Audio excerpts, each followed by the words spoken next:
그동안에는 서울 중심으로 전북을 중심으로 살펴봤는데 그리고 대한민국의 독립운동에 관여된 선교사님들 중심으로 살펴봤는데요. 오늘부터는 이제 전라도로 내려갑니다. 전라도로 나산 두 번 정도 살펴보고 경상도로 가겠습니다. 왜 경상도 먼저 안 가냐면 이건 제 마음이에요. 경상도에다가 대구 찍고 아주 평양으로 가서 이제 마치도록 하겠습니다. 오늘은 이제 전라도에 최초의 7명의 선교사님들에 관해서 살펴볼 텐데 시간이 별로 없기 때문에 7분 다 살펴볼 수는 없고요. 좀 달리도록 하겠습니다. 여러분들 특별히 언더우드 선교사님이 1885년 입국하신 다음에 굉장히 열심히 사역을 했었습니다. 하지만 너무 열악한 환경에 다시 미국 선교부에 이렇게 정보를 보냅니다. 평양, 서울, 부산 몇 분의 선교사 외에 다른 지역의 선교사님들 전혀 없습니다. 선교사님들 보내주세요. 언더우드 선교사의 이 정보를 받고 이 선교 보고를 받고 미국에서 7명의 남장로들 선교사님들께서 자원을 하십니다. 저희가 가겠습니다. 저희를 보내주십시오. 그런데 남장로교 선교부의 공식적인 입장을 이렇게 표명합니다. 우리는 아직 갈 준비가, 보낼 준비가 돼 있지 않습니다. 이게 뭐냐면 여러분들 돈이 없다는 거예요. 돈이 없어서 이제 못 보내겠다고 이제 하는 겁니다. 선교사를 이제 한 명 후원한다. 월 정기적으로 10만 원, 5만 원 그게 아니고요.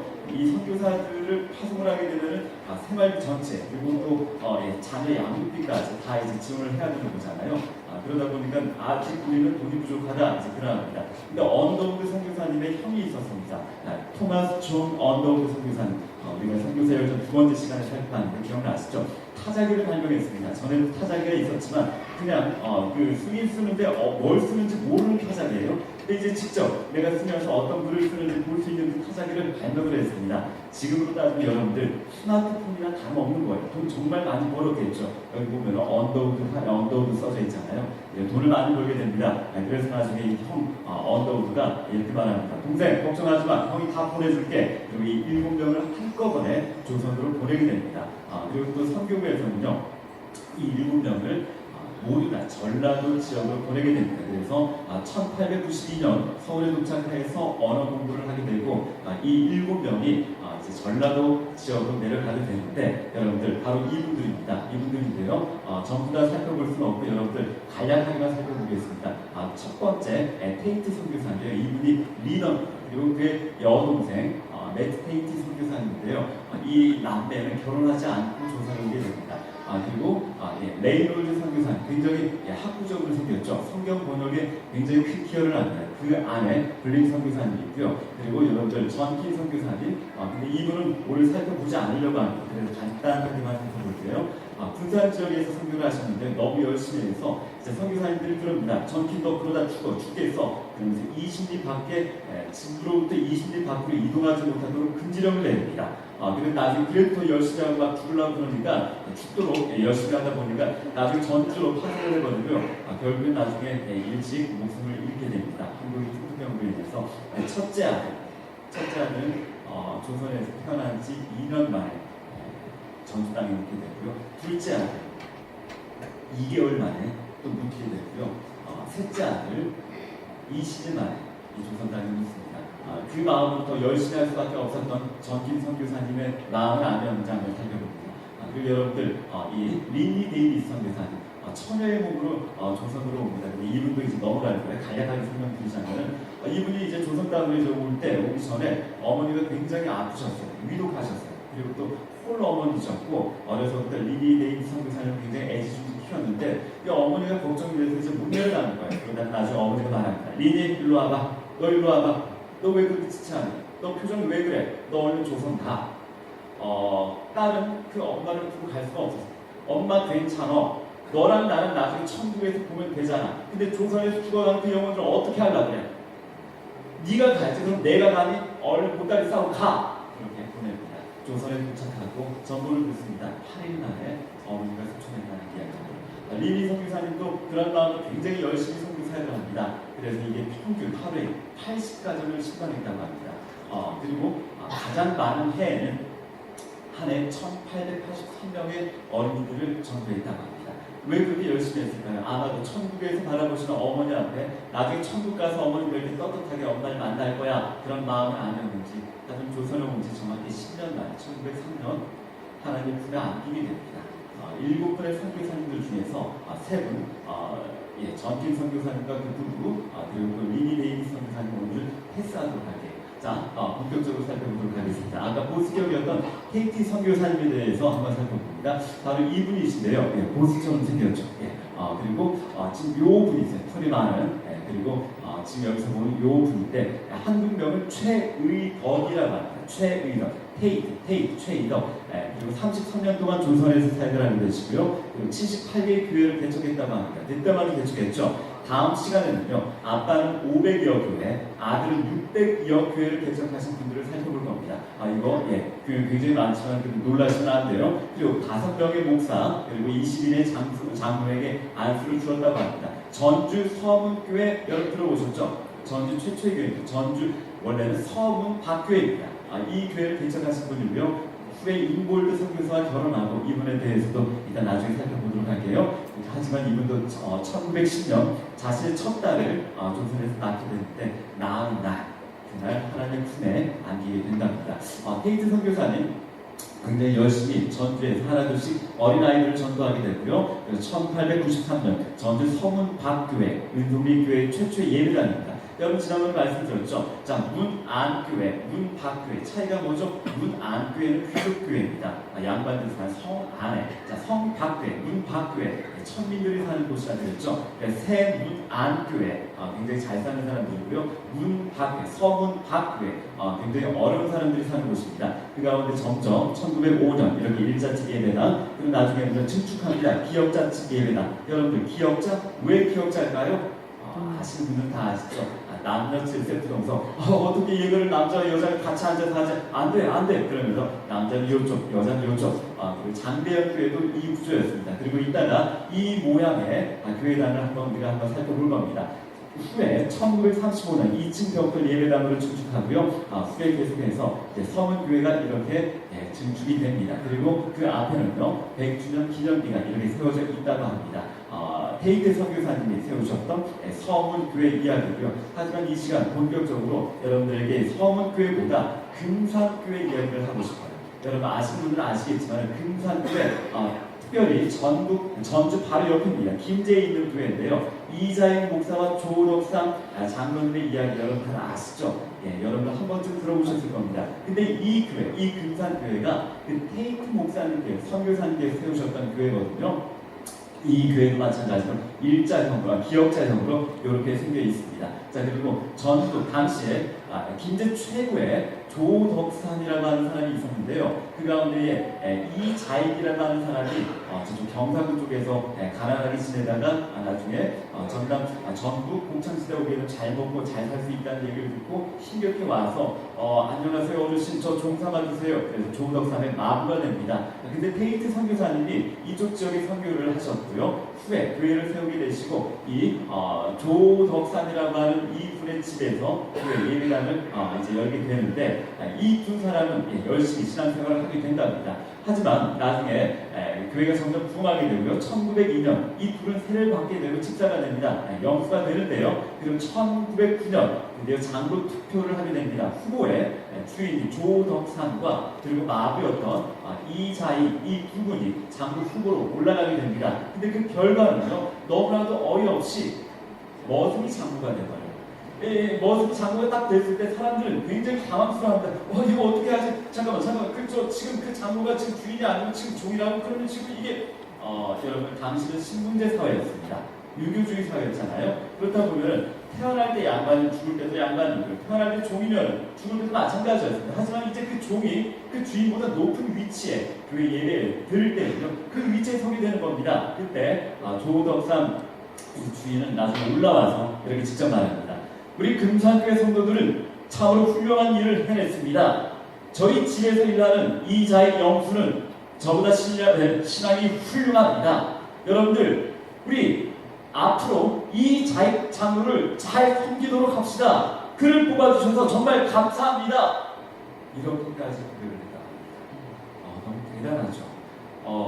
여러분들 기독교가 정말 개독교일까요? 아니요. 그지같은 신분제도 철폐한 건 바로 기독교에서부터 시작이 되었던 겁니다.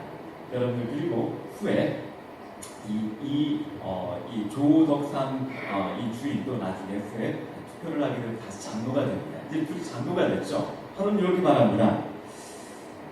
이복의 이장의 장로, 예 주인님, 아이 그렇게 말하지 말게. 이복에 자네 평양 좀 갔다 오게. 아니 왜 평양을 가서 공부하고 오게나. 당시 평양 신학, 지금 총시대가 거기 있었거든요. 아니 주인님 제가 일을 해야 돼. 그랬어. 그랬고 일하지 말고 자네 뒷바라지 내가 다 할 테니 열심히 공부해서 훌륭한 목사가 되고 오게나.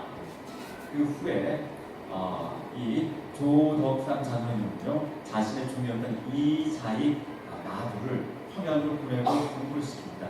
후에 목사가 되고요 다시 그를 불러서 이 금산교회 담임 목회자로 활동을 합니다. 여러분 너무 아름답죠. 바로 이러한 일들이 우리 한국 교회에서부터 시작됐습니다. 간략하게 살펴봅니다. 이자익 목사님, 조덕삼의 머슴 출신, 금산교회 일대 장로, 그 후에 평양신학교에서 신학공부를 마치고요 금산교회 담임으로 부임합니다. 근데 이분이 얼마나 대단한 목회자였냐면요, 여러분들 대한대학교 장로회 총회장을 3번이나 역임하셨어요. 한 번도, 두 번도 힘들 텐데 3번씩이나 이런 이자익 목사님을 만든 건 바로 그 주인이었던 조덕삼 장로였습니다.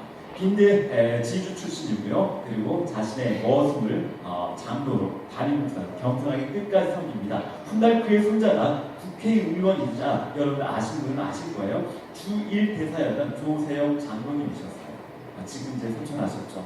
이자익 목사님께서 대전신학교를 만드셨습니다. 대전신학교 현판식이 있었던 날입니다.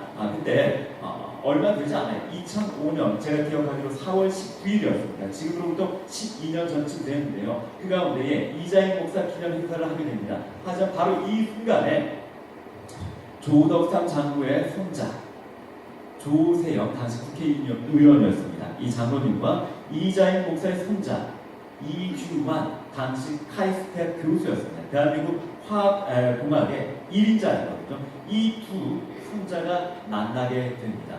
조덕삼 장로님과 이자익 목사님, 주인과 종이었지만 같은 동역자가 됐었고요. 시간이 흐른 후에 여러분들 그 손자들이 이렇게 만나서 같이 인사를 나누게 됩니다. 그 이야기가 너무나 아름다운데 이렇게 나갑니다. 저희 할아버님께서 정말 너무나도 훌륭하고 좋으신 주인님을 만나서 지금 저희 집안이 이렇게 훌륭한 가문이 된 것 같습니다. 너무나 감사합니다. 그때 조덕삼 장로님의 손자였던 우리 조세영 장로님께서 이렇게 말씀하십니다. 아닙니다. 저희 할아버님께서 너무나 훌륭한 종을 만나서 이렇게 훌륭한 저희도 가문이 됐습니다. 이렇게 암시하면서 인사를 나눈다고 합니다. 여러분들 이거 실화입니다. 그리고 또한 이 두 분은 지금 소천하셔서 하늘나라에 계시고요.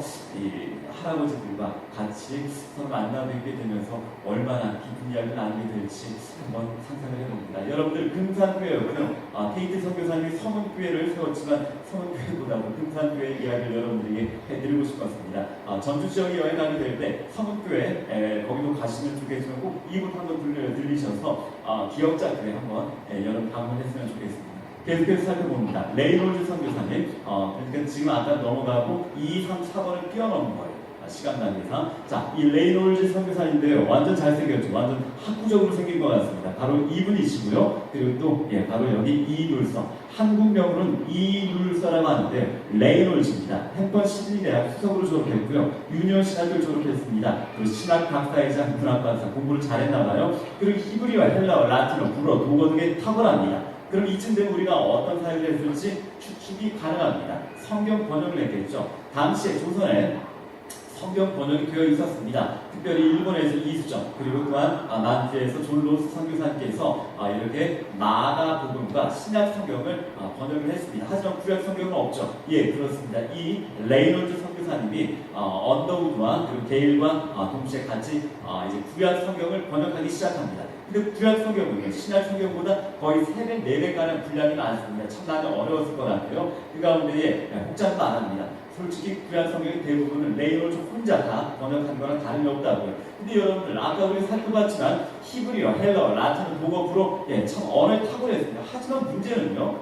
이 성경을 한글로 번역을 해야 되는데 이분은 어떻게 그렇게 한글을 잘할 수 있었을까요? 처음으로 돌아가 봅니다. 선교사 여기서 첫 번째 시간 여러분들 로버트 전에이 토마스 선교사님 생각나시죠? 1866년 대문관으로 왔습니다. 하지만은 너무나도 안타깝게도 그 가운데에 성경을 뿌리게 되고요. 나중에 참수형으로 목배임을 당하게 됩니다. 그 가운데 자신의 사형 집행관이었던 박춘권이라고 하는 사람에게 성경을 전합니다. 그리고 그 박춘권의 고백입니다. 내가 서양 사람을 죽이는 중에 토마스 선교사님입니다. 내가 지금 생각할수록 이상한 감이 있다. 내가 그를 찌르려고 할 때에 그는 두 손을 마주잡고 무수한 말 기도를 한 후 붉은 배를 입힌 채를 가지고 웃으며 나에게 가스라 권하였다. 그러므로 내가 죽이기는 하였으나 옛날 말이기 때문에 그냥 놔뒀습니다. 이 책을 받지 않을 수가 없어서 받아왔노라. 오문환 토마스 목사죠. 근데 여기서 중요한 거예요. 이 책을 받지 않을 수가 없어서 받아왔노라. 박춘건은요 토마스 선교사를 죽이고 그 가운데 웃으면서 줬던 그 책을 갖고 집으로 옵니다. 하지만 너무나 두려웠던 나머지 읽지 못했습니다. 장롱 속에 숨겨뒀죠. 이 박춘건의 그 숨겨뒀던 이 성경책을 그의 조카 이영태라고 하는 사람이 몰래 읽습니다. 그리고 예수 믿게 되죠. 훗날 이 이영태가 레이놀드 선교사님의 한국어 교사가 되는 거예요. 여러분 한번 생각해 보세요. 그리고 그들 성경을 번역합니다. 이들이 주님의 말씀을 읽고 쓸 수 있도록 하게 하셔서 마침 1911년 여러분들 미국에 전보를 보냅니다. PUNYUK TATOIESOO 이런 단어 없습니다. 레이놀드 선교사님은요 이렇게 장난삼아 음가를 적습니다. 번역, 타, 되었소 한글 성경 번역 다 되었어. 그때부터 우리는 성경을요 성경 전서라고 합니다. 여러분들 다시 이 시간 첫 번째 시간으로 돌아가서 한번 곰곰이 정리해 보았으면 좋겠습니다. 어떤 장면을 고민했다고 하십니다. 과연 토마스 선교사님이 선교사일까? 제너럴 슈퍼볼의 통역관이었고 파송된 것도 아니고 그리고 또 한 사람도 복음 전하지 못했는데 과연 토마스 선교사님이 선교사 맞나? 그렇습니다. 토마스 선교사님이 뿌린 제너럴 슈퍼볼에서 뿌린 성경 전서가 됩니다. 선교자의 힘은 결국 되지 않습니다. 아멘. 시간이 없기 때문에 계속 달려봅니다.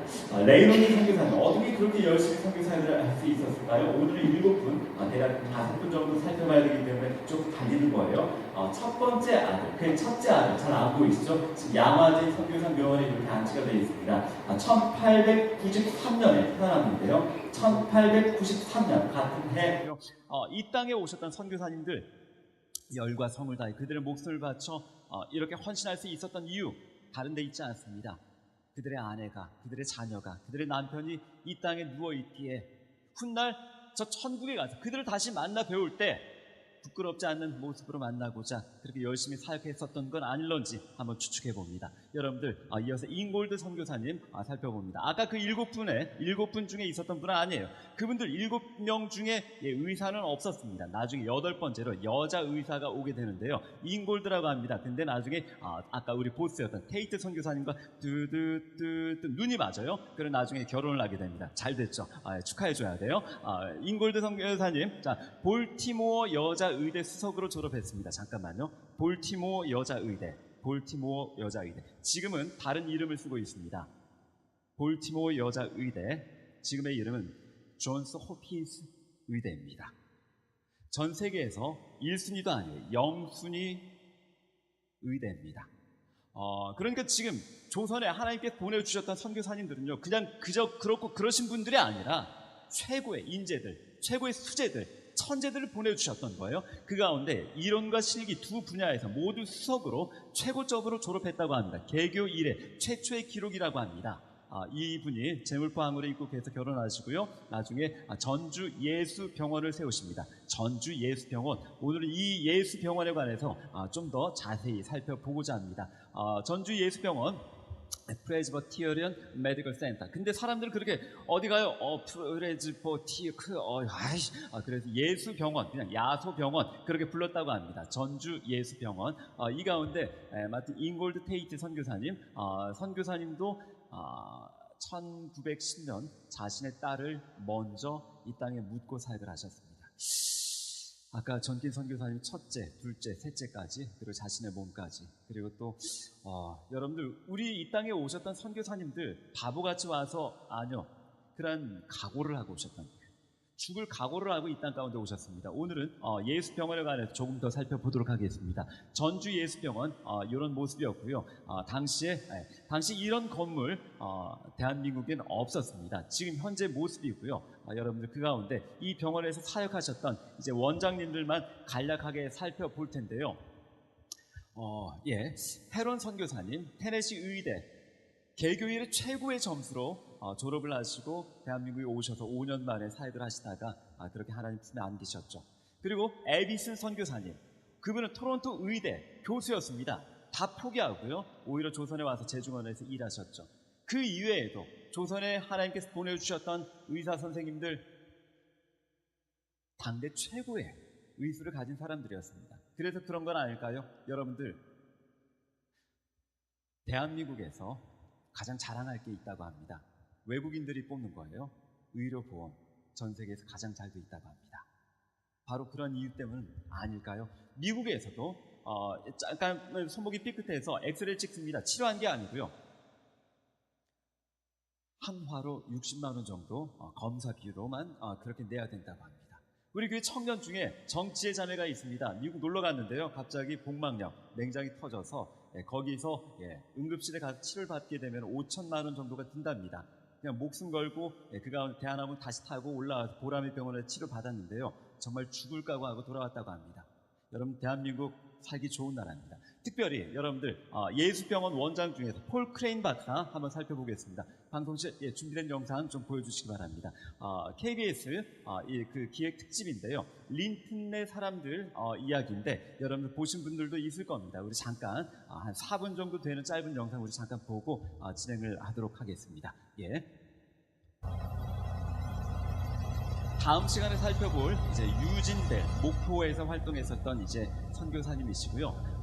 오늘은 주제가 이건 아니에요. 하지만 그 앞부분에 있기 때문에 잠깐 예고편입니다. 그리고 그의 사위입니다. 윌리엄 린튼, 샤롯 벨 선교사님과 결혼해서 2대로 활동을 하셨고, 그리고 또 3대 휴 린튼, 지금 이 자녀들을 한국에서 다 이제 낳습니다. 그리고 나중에 군산에서 활동하셨고요. 그리고 제4대 연세대 세브란스 병원 지금도 사역하고 계십니다. 존 린튼 선교사님, 그리고 그 이후에 5대째 지금 활동을 하고 계시는데 선교사님들이 계시는 블랙 마운틴으로 가보도록 할게요. 미국 남동부 볼륨 업 노스캐롤라이나주의 블랙 마운틴.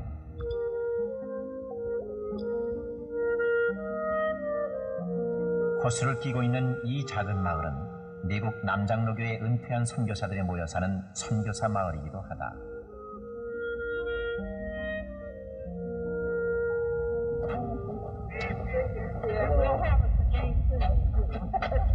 안녕하세요. 저희 한국에서 왔는데요. 네. 한국말 잘하시네요. 한국말 다 잃어버렸어. 잃어버리셨어요? 네. 한 35년 전에 한국 떠났으니까 35년. 지금 고향이 한국입니다. 어디서 사셨어요? 광주, 전남도 광주에서 났어요. 광주. 고향 광주에서요. 고향이 광주세요? 네. 그 다음에 전주 예수병원 소속이 됐어요. 이곳에선 만나는 사람마다 대부분 한국어를 능숙하게 구사한다. 뿐만 아니라 한문으로 쓴 문패 등 마을 곳곳에서 한국의 정취가 느껴진다.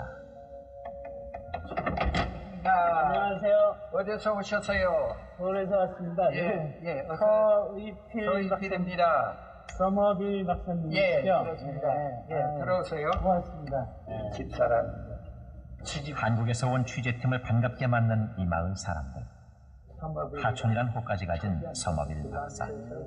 그의 집에는 우리들 곁에선 이미 오래전에 사라져버린 한국 물건들이 즐비하다. 여기 보통문 있고 대동문 여기 있고.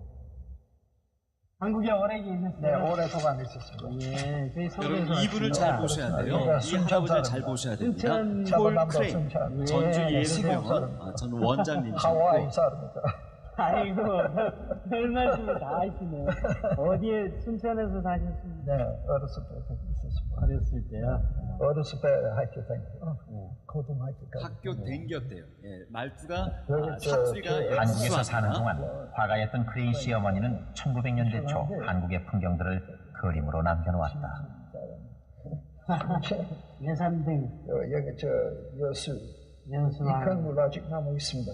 아, 저기, 죄송합니다. 또 여기 저 순천 저 남문 부모님이 1916년 조선 선교사로 오셨고요. 그 가운데 조선에서 태어났어요. 한국이 고향이에요.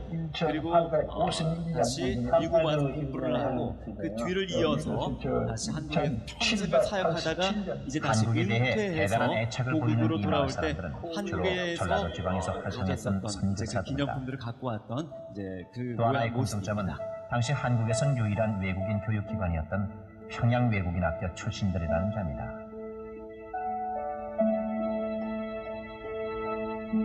1940년 일제에 의해 폐교됐지만 600여 명의 당시 입학생 중 현재 미국 전역에 흩어져 있는 이들 동창생들은 약 250여 명. Take this for you. I got 이날은 블랙마운틴에 사는 동창생들의 한 달에 한 번 있는 정기 모임이다.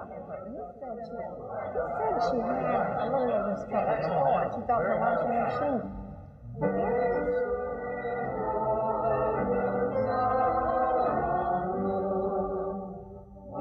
귀에 익은 한국어 찬송가. 흔치 않는 일이다. 하지만 한국에서 온 손님들에게 한국어로 찬송가와 기도를 선사하는 이들의 모습은 아주 자연스럽다.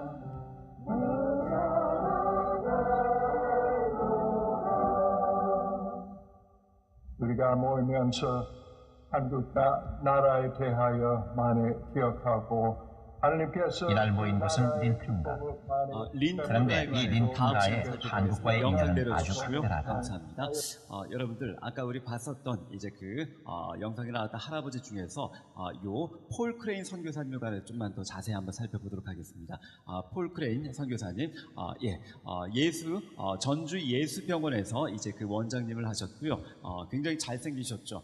근데 나이가 들어서 아까 화면에서는 요 할아버지의 모습으로 이제 보였었는데요. 바로 이분입니다. 이분도 존스 호프킨스 대학에서 의학 공부를 하신 분이에요. 최고의 대학에서.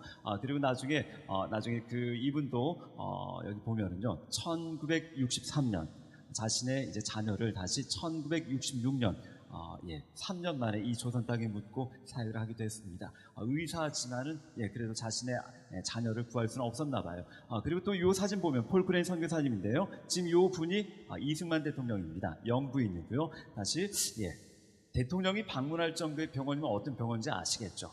당시 대한민국의 최고의 병원이나 다름이 없습니다. 거기에다가 지금 이 사진은요, 선교사님인데 지금 박정희 대통령, 케네디 대통령, 이 사진이 왜 이 중간에 여기 있냐면요, 케네디 대통령이 한국을 방문합니다. 근데요, 통역할 사람이 없어요. 그래 이 선교사님을 부릅니다. 그럼 다시 말씀드립니다. 여러분들, 당시 이 땅에 오셨던 선교사님들은 외교관급이에요.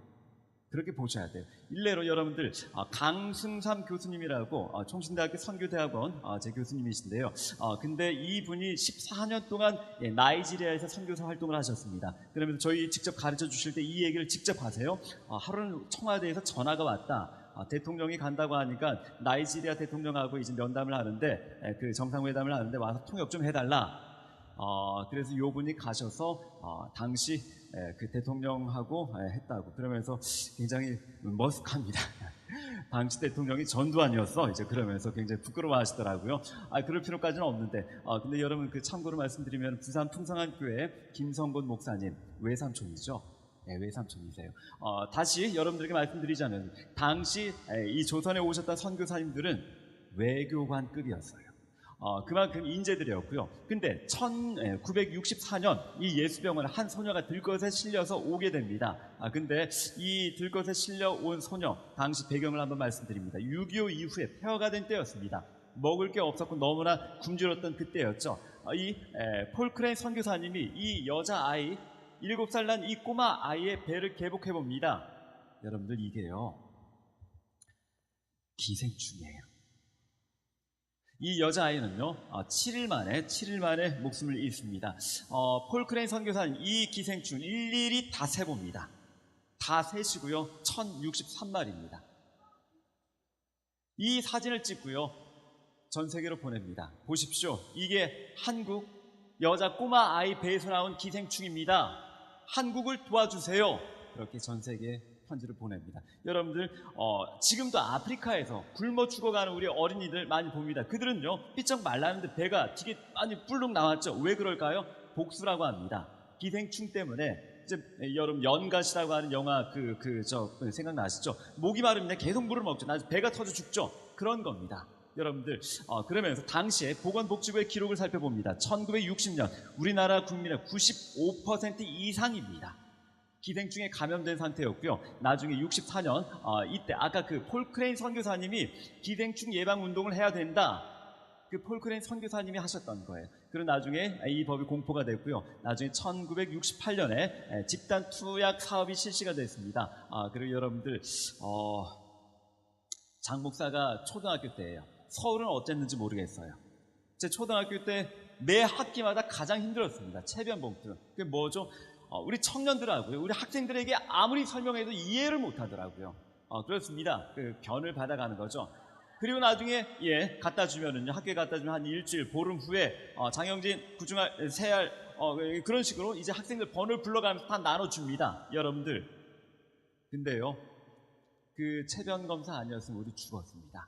정말이지 아직도 폴 크레인 선교사님, 이 어린 아이 뱃속에서 그 기생충 다 끄집어내고요. 이 할아버지가 직접 일일이 다 세봅니다. 1063마리. 그리고는 전 세계를 향해서 편지를 납니다. 한국을 도와주세요. 한국을 도와주세요. 그러면서 나라가 한 게 아니었어요. 6.25 이후에 폐허가 된 이 조선. 여러분 다 아시잖아요. 국제시장. 돈이 없어가고요. 월남으로 파병하고 독일의 광부 간호사 그렇게 보내고요. 그런 민족이었습니다. 우리가 어디서 돈이 있어서 하나님의 은혜입니다. 우리 이제 말씀을 마칠게요. 좀 부탁드리겠습니다. 우리 선교사님, 우리 성도님들, 제가 여러분들에게 제가 그 고향이 제주도여서 이 말이 맞는지 안 맞는지 잘 모르겠습니다. 제가 초등학교 입학할 때였습니다. 1학년 때였어요. 모든 제 친구들은요, 모든 1학년 입학생들은요, 왼쪽 가슴에 손수건을 맸어요. 왜 손수건을 맸을까요? 그리고 앞정으로 이렇게 맸고요. 근데 지금 초등학교 1학년 학생들 손수건 안 맵니다. 우린 모두 맸어요. 왜요? 코 닦으라고. 코 흘리니까. 그쵸? 근데 왜 코를 흘릴까요? 요즘 초등학교 1학년 학생들 코 안 흘립니다. 영양실조예요. 의학적으로 왜 코를 흘릴까요? 영양실조. 대한민국은 제가 초등학교 입학 전, 불과 30여 년 전 그런 민족이었습니다. 아직도 기억이 나요? 지금은 찾아보기가 힘들어요. 찬비, 촌빗이라 그러죠.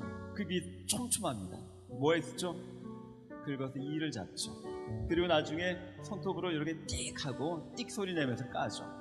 우리 웃고 계시는 우리 성도님들, 근데 지금 무슨 말인지 모르죠? 선생님 무슨 말인지 모르죠? 장 목사 어렸을 때 정말 부끄럽지만 연탄 보일러 뗐어요. 뜨거운 물 안 나옵니다. 물 데펴서 샤워를 했죠. 근데요, 한 달에 한 번 정도 씻었어요. 우리 민족 매일 샤워하는 그런 국가가 된 지 얼마 안 됐습니다. 여러분 다 인정하시죠? 이제 중학교 때 이제 좀 잘 살게 됐나 봐요. 집에 욕조가 생겼습니다. 근데 어머니 뜨거운 물 나오면은 뜨거운 물 받아둬서요, 어머니하고 여동생 먼저 들어가고 씻고 나옵니다. 그 물 안 뺍니다. 그 다음에 우리 형제들 아버지 같이 들어가서 같이 씻고 나오죠. 그 뜨거운 물 한 번에 그렇게 썼죠. 여러분들, 대한민국은 그런 나라였습니다. 근데요, 지금 여러분들, 저와 여러분들 살아가고 있는 이 2018년도 어떻게 우리가 이렇게 잘 살게 되었을까요? 우리가 잘나서, 우리가 열심히 살아서, 우리가 능력이 있어서? 아니요, 아무것도 없는 민족이었습니다. 사랑하는 성도님들, 죄송합니다. 저는 이걸 배운 거예요. 어린 시절 작은 기억밖에 없어요. 체변봉투, 손수건, 촌빗, 그 정도 기억밖에 없어요. 하지만 불과 6.25 이후 폐허가 된 그 땅에 여기 계신 우리 70대신, 80대신 우리 장로님들, 권사님들, 여러분들의 이야기잖아요. 근데 우리가 자꾸 잊어버리고 기억하지 못할 때가 참 많은 것 같습니다. 학교에서 학생들 가르치면서도 우리가 이렇게 자랐다는 것, 그리고 하나님이 우리 민족 가운데 크신 은혜를 허락하셨다는 것 계속 가르치고 노력하려고 합니다. 여러분들도 도와주십시오. 우리 다음 세대를 위해서 기도 부탁드리겠습니다. 그리고 우리가 잊지 않겠습니다. 그리고 잊지 말자고요. 하나님이 우리 민족을 얼마나 사랑하셨는지. 헬조선 3포 세대, 5포, 7포 세대, 살기 어려운 이 세대, 아니요. 그럼에도 불구하고 하나님의 은혜가 차고 넘치는 세대임을 우리 잊지 않을 것입니다. 우리 사랑하는 성도님들, 그렇게 하나님께서 허락하신 그 은혜 기억하고 받은 은혜 증가하고 전하는 저와 여러분 되었으면 좋겠습니다. 찬양하실까요?